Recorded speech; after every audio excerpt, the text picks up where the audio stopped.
So this is the derivative. We need to try to find a relative max or min. So typically to find a relative max or min of the main function, we would have to take the derivative, set it equal to 0, solve for x, pick some test points on either side of those x values, and then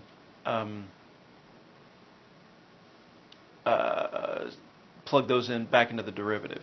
All right, so we have the derivative. We're going to set this equal to 0. They've already done the first step for us.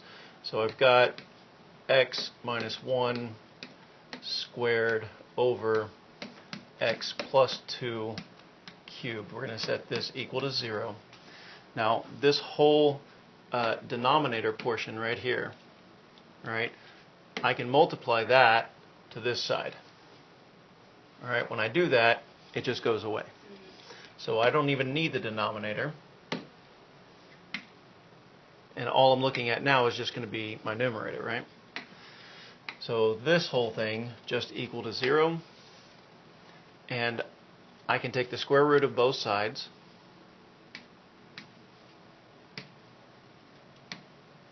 And if this was a number, we would have to do the positive or negative square root. But since it's 0, can't have positive or negative 0. You can, but it's redundant. Yeah. All right. That goes away. Gives me x minus 1 is equal to 0. So x is equal to 1. Now we would do our number line, and we're going to put in our 1 right here, and we have to pick test points on either side of that. So I can do something like 0 and 2. Okay, I'm going to plug 0 into this whole thing. Now, there's also something in here that says that this denominator cannot be equal to 0, right? So that's just going to give me an exclusionary point, which is negative 2. And the problem does say that we have a vertical asymptote at x equals negative 2. So we just have an exclusionary point, and as long as we're not testing, as long as one of those test points aren't here, what we should do, however, though, is we should be putting in a negative 2, and we should have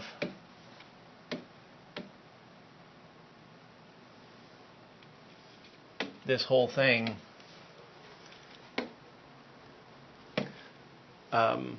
including an additional test point of, say, like negative 3. All right, so putting in those 3 test points.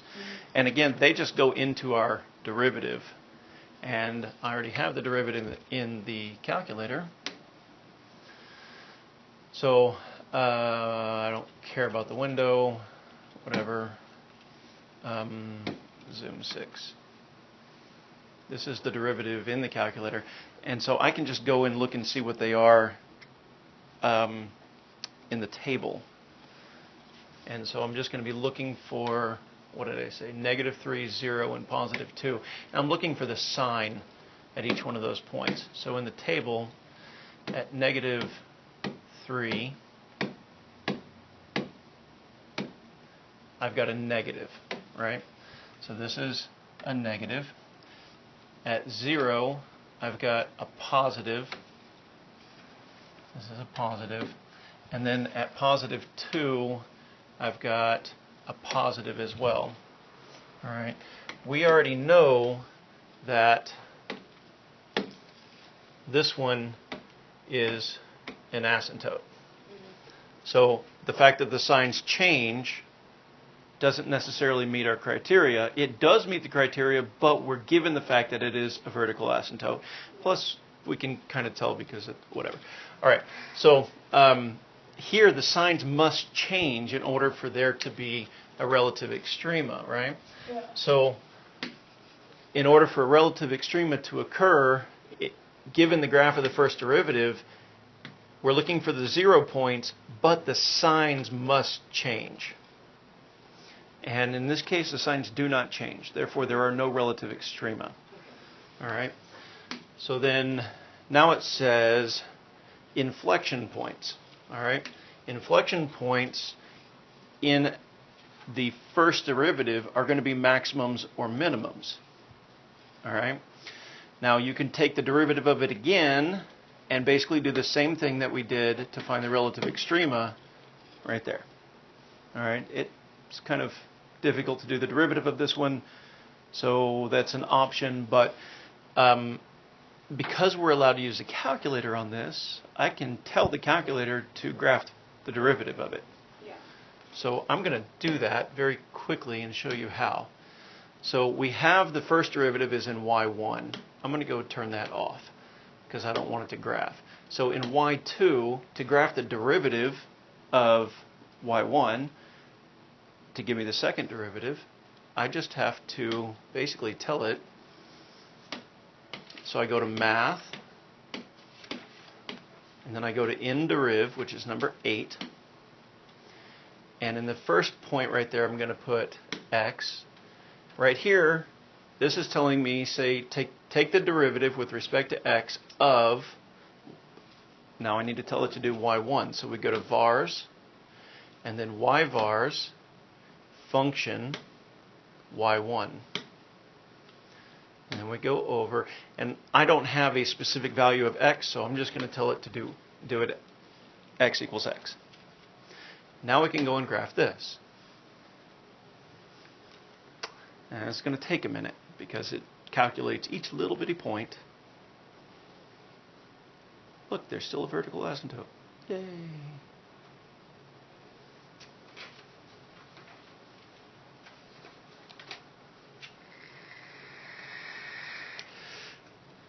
Looks like there's still a horizontal asymptote as well.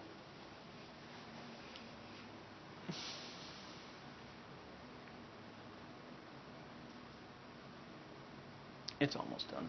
So for inflection points, you have to do the second derivative. You don't have to, but it helps, especially since we're looking at that other graph. We couldn't see we couldn't really tell if there was a minimum or a maximum. Yeah.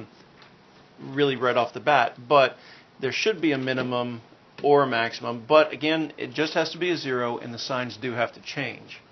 So going back into my calculator, over here I don't think anything happens. Right there is what I'm worried about. So I'm going to do zoom, and we'll try zoom in this time and see what that does. I'm just going to press enter.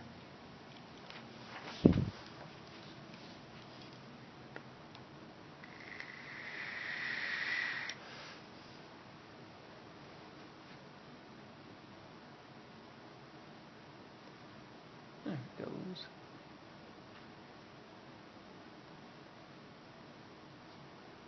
Now the question is there a 0 anywhere?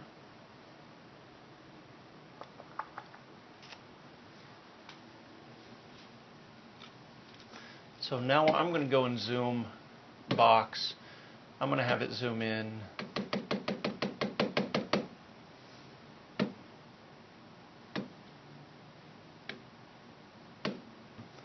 From here and over.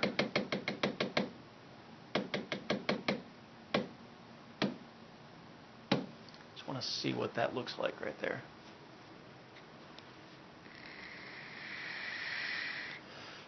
Oh, my Lord have mercy. Come on. You can do it. Ah, look. It crosses. So again, if it crosses, then that means that the signs did change. Right? It went from a negative y to a positive y. Now all we have to do is figure out what that point is.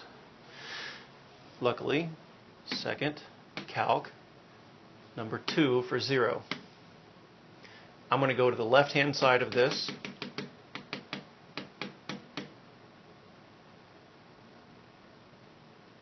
That's good. And then we'll go to the right-hand side of where we think that 0 is. And now we tell it to guess.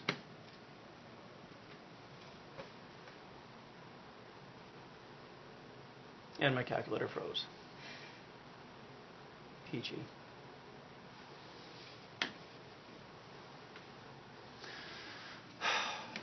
Technology.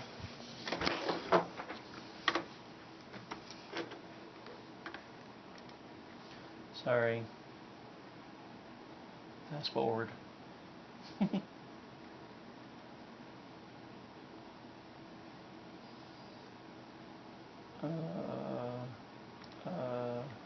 we go. This one. End. Close. I'll open it again. Hopefully those things are stored in there and we can start at the same place. Nope. Of course not. Why would they be? That would be too freaking convenient. Alright, well I can get us right back to where we were rather quickly. Alright, x minus 1 squared in the numerator, so I've got a numerator, x minus 1 close squared, close the numerator, divided by, open the denominator, open x plus 2 close to the power of 3, close the denominator, press enter. I don't want to graph that one.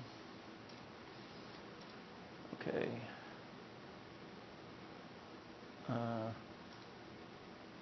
So we'll do window from 0 to 2.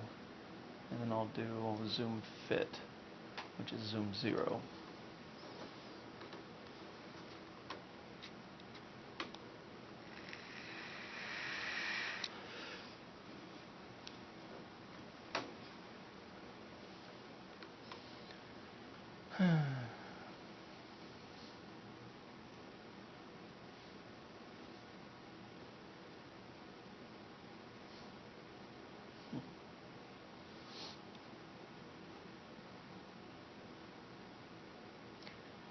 Looks like it happens at 1, but again we're just using the calculator to test and see. What did we find over here? 1, but I don't understand why it didn't work. It says it's positive at 0. Maybe I needed to test something closer to 1. That was for... Was that for the derivative? Yeah. Or was that for this one? That was for maximum of the first derivative. Okay, so we would have to do the same thing for this one. Yeah. So basically we're going to be looking at the table for something slightly less than 1.